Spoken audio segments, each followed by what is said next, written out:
Assalamualaikum warahmatullahi wabarakatuh. Baiklah teman-teman, di sini kami dari kelompok 5 yang beranggotakan 4 orang. Saya Rigo Novisen dan teman saya Tiga Surya Pratama, Saya Rian Angga Saputra. dan saya Bagas Pratama.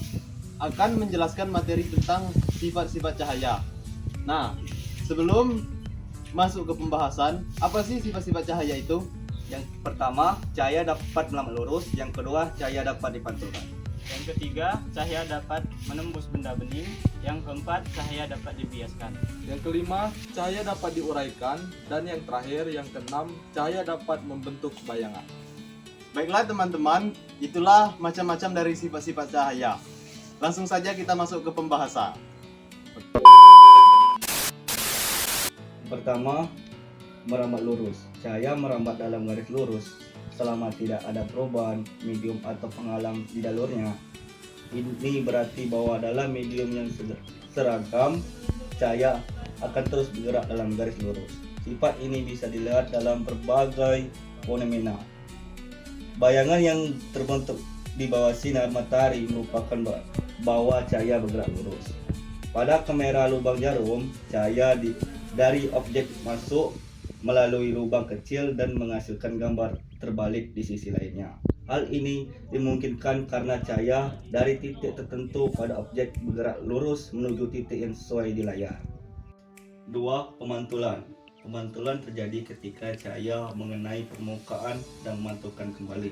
Terdapat dua jenis pemantulan utama.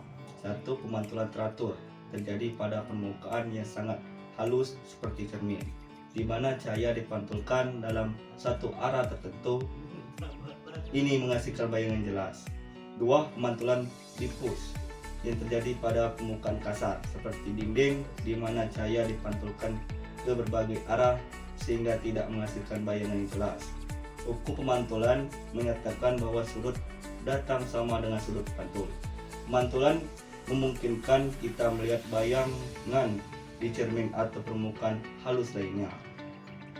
Ketika kita melihat wajah kita di cermin, cahaya dari wajah kita dipantulkan oleh cermin ke mata kita, menghasilkan bayangan wajah. Yang ketiga, cahaya menembus benda bening. Cahaya memiliki kemampuan untuk menembus benda bening seperti kaca atau air.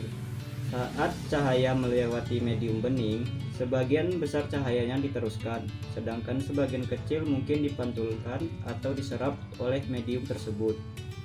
Sifat ini memungkinkan kita melihat benda yang berada di balik kaca atau air.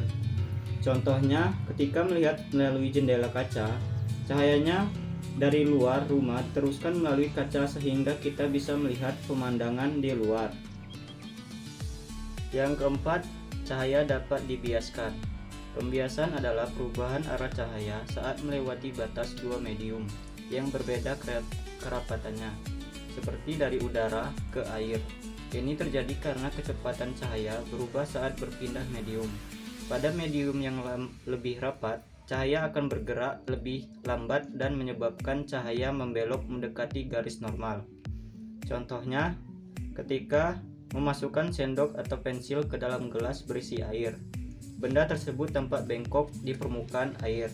Ini terjadi karena cahaya yang melewati air dibiaskan. Yang kelima, sifat cahaya diuraikan atau dispersi. Terjadi ketika cahaya putih diuraikan menjadi berbagai warna. Cahaya putih sebenarnya terjadi dari berbagai warna merah, jingga, kuning, hijau, biru, nila, ungu, yang masing-masing memiliki panjang gelombang berbeda. Ketika cahaya melewati prisma, tiap warna akan dibiaskan dengan sudut berbeda sehingga terpisah menjadi spektrum warna. Contoh alami, pelangi yang terbentuk saat cahaya matahari diuraikan oleh tetes air hujan di atmosfer.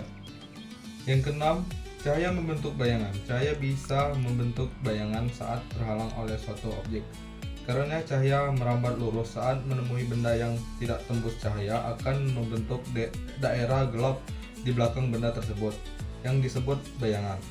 Ukuran dan bentuk bayangan tergantung pada ukuran objek, jarak antara objek dan sumber cahaya, serta jarak antara objek dan layar tempat bayangan jatuh. Contohnya, ketika tangan kita diarahkan ke arah senter, kita bisa melihat bayangan tangan pada dinding atau permukaan lainnya.